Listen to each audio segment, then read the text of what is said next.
जय माता दी दोस्तों यारों, आप सभी लोग जानते हैं कि भाद्रपद महीने का गणेश षष्ठी 10 सितंबर 2024 मंगलवार के दिन पड़ रहा है, जिसका बहुत ही बड़ा और विशेष महत्व होता है क्योंकि यह भाद्रपद महीने के दिन पड़ने वाला सबसे बड़ा सोमवार गणेश षष्ठी है और ऐसा दिन पूरे साल में एक ही बार आता है। इसलिए इस दिन को अपने हाथ से नहीं जाने देना चाहिए क्योंकि इस दिन भगवान शिव जी बहुत जल्दी प्रसन्न हो जाते हैं। और आप सभी लोग जानते हैं कि सोमवार गणेश षष्ठी का अगर सबसे बड़ा कोई उपाय है तो वह है 108 चावल के दाने वाला उपाय।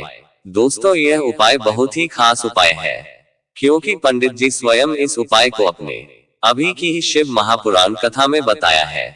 जो भी व्यक्ति इस उपाय को किया है उनको इस उपाय का फल मिल चुका है, लेकिन बहुत सारे लोग ऐसे भी होंगे जिन्होंने इस उपाय को अभी तक ना किया हो, पर उनके लिए जो सबसे अच्छा मौका है 10 सितंबर मंगलवार गणेश षष्ठी के दिन। दोस्तों, इस उपाय को करने से आपको जो फल मिलेगा वह आप कभी कल्पना भी नहीं करी होगी। इसलिए आप लोग इस 108 चावल के दाने वाले उपाय को एक बार जरूर कर लेना है ताकि आप लोगों के हाथ से यह मौका ना जा सके और आपको इस 108 चावल के दाने वाला उपाय को करने का फल मिल सके। देखिए दोस्तों, गणेश षष्ठी का दिन इतना खास होता है, इतना महत्वपूर्ण होता है। देखा गया कभी कभी बड़े बड़े पूजा पाठ अनुष्ठान से जो मनोकामना पूर्ण नहीं होता, वह सोमवार गणेश षष्ठी के दिन एक छोटे से उपाय करने से ही आपका मनोकामना पूर्ण हो जाता है।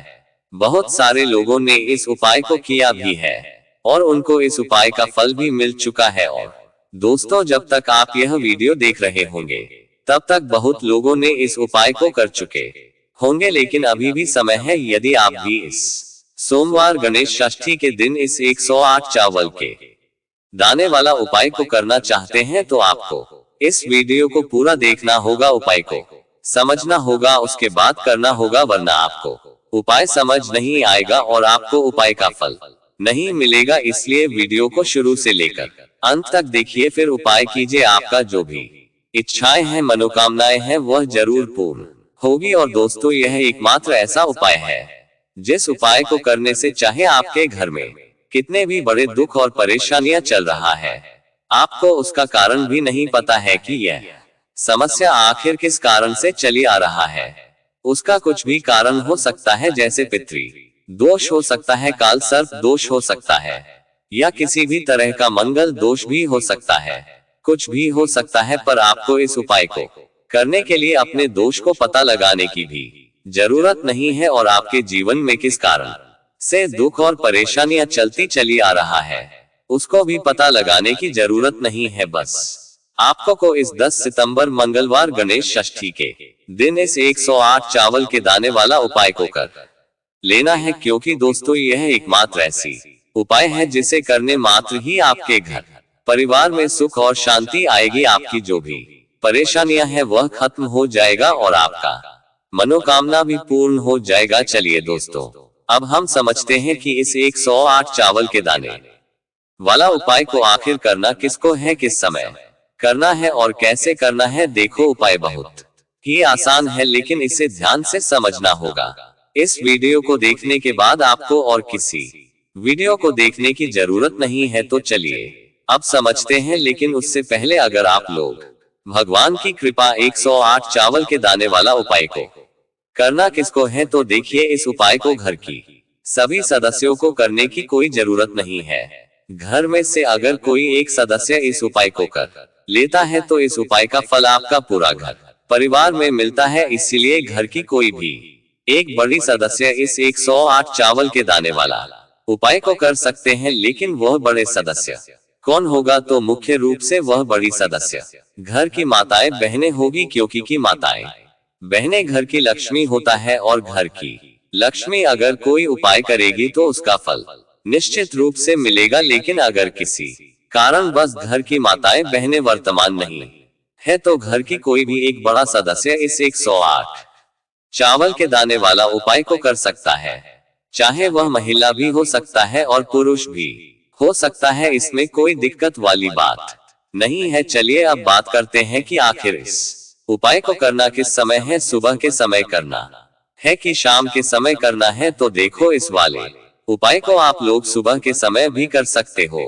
और शाम के समय प्रदोष काल में भी कर सकते हो। अब अगर आप पूछो कि भाई साहब सबसे उत्तम समय कौन सा रहेगा इस 108 चावल के दाने वाले उपाय को करने का, तो हम आपसे बस यही कहेंगे कि इस उपाय को आप सुबह के समय करेंगे तो ज्यादा बेहतर होगा। बाकी अगर प्रदोष काल शाम के समय भी करेंगे तो भी अच्छा होगा, उसमें कोई भी दिक्कत वाली बात नहीं है। तो अब दोस्तों, जो अगली सबसे बड़ी और महत्वपूर्ण बात आती है वह यह आती है कि सुबह अगर हम उपाय को करेंगे तो हमें कितने बजे से लेकर कितने बजे तक के बीच में करना है, और शाम के समय प्रदोष काल में करेंगे तो हमें कितने बजे से लेकर कितने बजे के बीच में करना है। तो देखो, सुबह जितनी जल्दी हो सके आप उपाय को करने की कोशिश करना। बाकी अगर किसी कारणवश लेट भी हो जाओ, थोड़ी देर भी हो जाए, तो 10 या शाम के समय प्रदोष काल की बात करें, प्रदोष काल का जो समय होता है वह शाम के 6 बजे से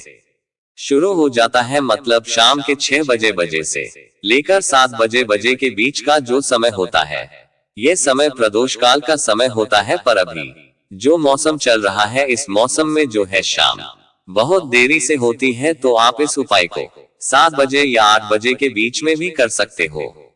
मतलब शाम के 6 बजे से रात 8 बजे के बीच में आप कभी भी इस वाले उपाय को कर सकते हो, उसमें कोई भी दिक्कत वाली बात नहीं है। अब दोस्तों, इस 108 चावल के दाने वाले उपाय को हमें करना कहाँ पर है? हमें इसे शिव जी के मंदिर में जाकर करना है। बहुत सारे लोग प्रश्न करते हैं हर एक उपाय को करते समय, क्या हम इस उपाय को घर पर कर सकते हैं? तो इस वाले उपाय को आप घर पर नहीं कर सकते हो।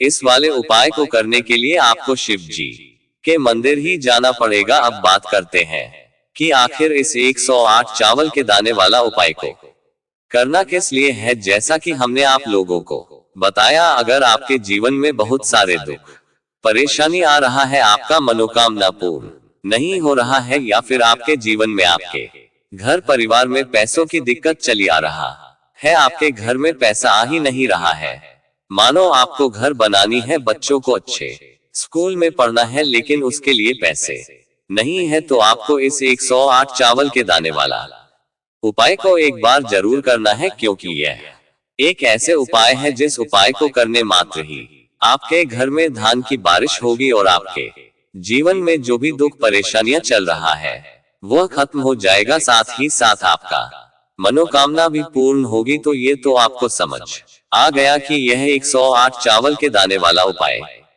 करना किस लिए है, लेकिन करना कैसे है। तो चलिए अब बात करते हैं कि आखिर इस उपाय को करना कैसे है। लेकिन उससे पहले हमें जानना आवश्यक है कि यह जो 108 चावल के दाने हैं ये हमें लेना कहां से होता है, और हमें इस उपाय को करने के साथ में क्या और कुछ भी सामग्री ऐसी होती है जो शिव जी के मंदिर लेकर जानी पड़ेगी है। तो देखो, यहाँ पर हम आपको बता दें, सबसे पहले आप लोग ये जान लो कि यह जो 108 चावल के दाने वाला उपाय है, सिर्फ और सिर्फ आप उपाय की सामग्री लेकर कभी भी शिव जी के मंदिर मत जाना, क्योंकि हमें भगवान के सामने यह नहीं दर्शा है कि अगर हम भगवान शिव जी के मंदिर आए हैं तो अपने फायदे के लिए यह आए हैं। तो इसलिए जो भी पूजन सामग्री है, उपाय सामग्री है 108 चावल के दाने, इसके साथ में आपको पूजन सामग्री भी जरूर लेकर जाना है। देखो, अगर सुबह के समय उपाय कर रहे हो तो सीधी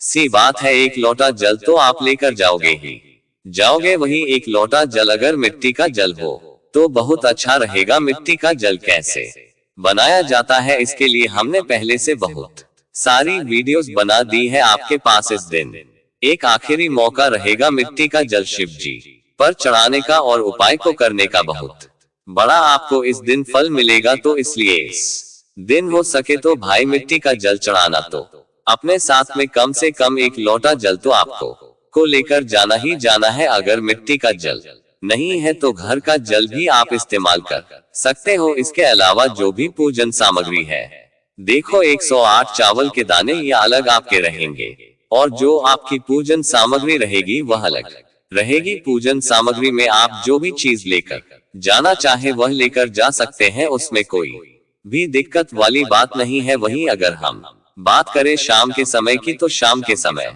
शिवजी पर जल नहीं चढ़ता है, इसीलिए शाम के समय आप लोग एक दीपक तैयार कर ले जो कि गोल बत्ती का, आटे का, शुद्ध देसी गाय का घी का होगा है ना। इस बात का आप लोगों को ध्यान रखना है और इस दीपक को आपको घर से जलाकर नहीं लेकर जाना है, भगवान शिव जी के मंदिर में जाकर ही जलाना है। इस बात का भी आप लोगों को ध्यान रखना है। अब दोस्तों, यहाँ पर हमें इस बात को समझना है कि यह 108 चावल के दाने हमें लेना कहाँ से है।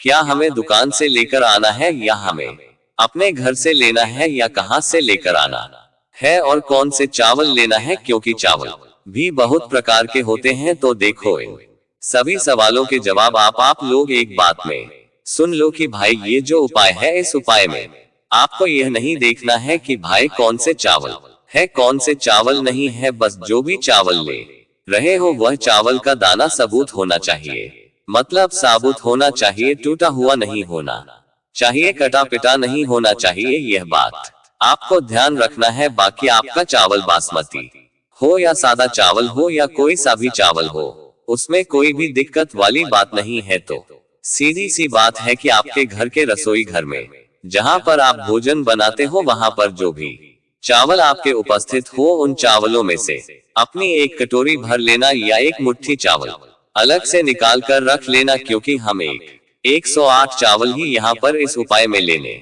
वाले हैं। तो हमें ये चावल के दाने गिन कर निकालने पर देंगे। इस बात का आप लोगों को ध्यान रखना है। तो अपने उस चावल की कटोरी में से या चावल में से 108 ऐसे चावल के दाने आप लोग निकाल लो जो कि टूटे हुए ना हो, कटे पिटे ना हो, में कोई दाग ना लगा हुआ हो, है ना। अच्छे साबुत चावल के दाने 108 दाने आप लोग निकाल कर रख लो और इन्हें किसी की भी एक कागज की पुड़िया में या किसी एक छोटी सी कटोरी में आप लोग रख लो, ताकि यह सुरक्षित रहे, आपके एक भी चावल का दाना इधर उधर ना हो और आपका उपाय भी पूरा अच्छे से हो जाए। तो भाई जैसे ही आपका उपाय की जो सामग्री है 108 चावल के दाने ये तैयार हो जाते हैं, उसके बाद में आपको जो भी अपनी पूजन सामग्री है सुबह के समय कर रहे हो, तो एक लोटा जल या पूजन सामग्री जो लेकर जाना चाहो उसकी भी तैयारी कर लेना। और शाम के समय जा रहे हो तो भाई अपना जो दीपक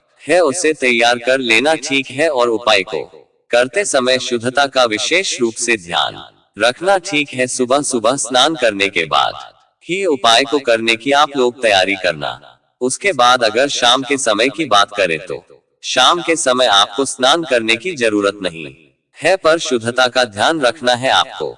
स्नान तो नहीं करेंगे आप, हाथ मुंह धोकर भी इस वाले उपाय को शाम के समय प्रदोषका में कर सकते हैं, इसमें कोई दिक्कत वाली बात नहीं है। तो आप अपने उपाय की पूरी सामग्री तैयार करके आपके पास ही में जो आपका शिव मंदिर हो वहां पर पहुंच जाए। सबसे पहले शिव मंदिर में जाकर आप लोगों को उपाय नहीं करना है, पहले भगवान के दर्शन करना है, भगवान से आशीर्वाद प्राप्त करना है, फिर शिव जी की शिवलिंग के पास में आना है। शिवलिंग के पास में आने के बाद आप जो पूजन सामग्री लेकर आए हुए हैं, जैसे कि सुबह गए हुए होंगे तो एक लोटा जल और जो भी पूजन सामग्री लेकर आए हैं आप उनसे भगवान शिव जी की पूजन कीजिए। सबसे पहले तो एक लोटा जल ही चढ़ेगा, उसके बाद में आपकी पूजन सामग्री चढ़ेगी। उसके बाद में अगर दोस्तों शाम के समय अगर आप इस उपाय को कर रहे हो तो अपने साथ में कम से कम एक जो दीपक है गोलबाती का जो आप अपने साथ में लेकर गए हो, उस दीपक को मंदिर में जाकर अपनी माचिस से जलाना है और उस दीपक को शिवलिंग के पास में रखना है, ठीक है। इस दीपक को रखने के बाद ही आप लोगों को अपना यह वाला उपाय शुरू करना है और दीपक को ज्यादा पास में मत रखना, वैसे भी गर्मी पड़ रही है, भगवान शिव जी को आंच नहीं लगनी चाहिए है ना। तो भाई जैसे ही आपकी पूजा अर्चना हो जाती है, आप भगवान शिव जी को प्रसन्न कर लेते हैं, उसके बाद में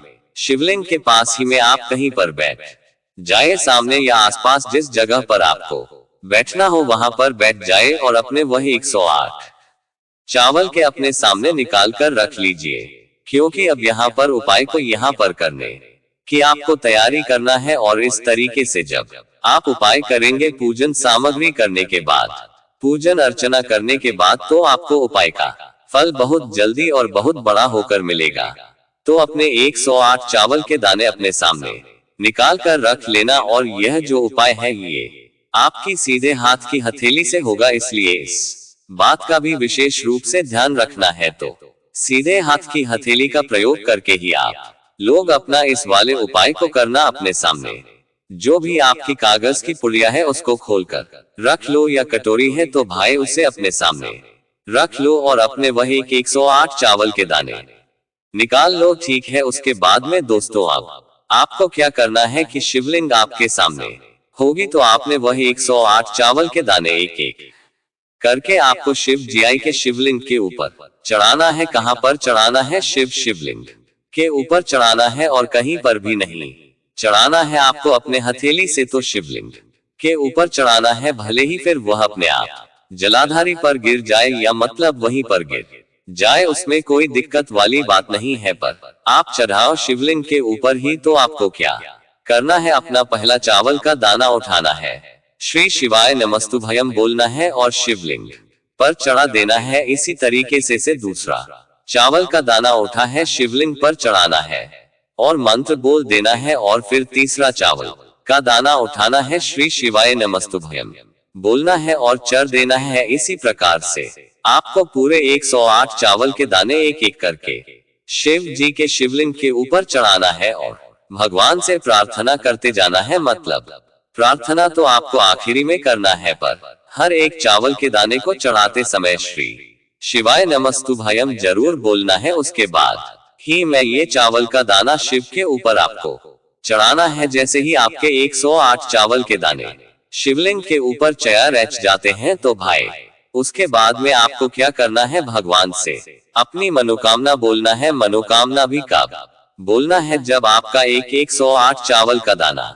आपके सीधे हाथ की हथेली में हो और आप उसे चढ़ाने के लिए जा रहे हो। श्री शिवाय नमस्तुभयम बोलकर उस आखिरी चावल के दाने को शिवलिंग के ऊपर चढ़ा देना और भगवान से फिर अपनी वह मनोकामना बोल देना, जिस मनोकामना के लिए आप लोग अपना यह वाला उपाय कर रहे हो। जिस भी दुख और परेशानी के लिए आप लोग अपना यह वाला उपाय कर रहे हो, उसके बाद में जैसे ही आप अपनी मनोकामना बोल देते हो, आपका ये वाला उपाय पूरा हो जाता है। पर दोस्तों, उपाय को करने के बाद आप लोगों को 2 मिनट भगवान शिव जी के मंत्र का जाप जरूर करना है और मंत्र का जाप करने के बाद भगवान से एक और बार प्रार्थना करना है अपनी मनोकामना के लिए या अपनी जो भी दुख और पर परेशानी है उसके लिए। इसके बाद में आप लोग भगवान को देखकर भगवान से प्रार्थना करके उनसे आशीर्वाद लेकर वहां से उठ सकते हैं और अपने घर पर जा सकते हैं।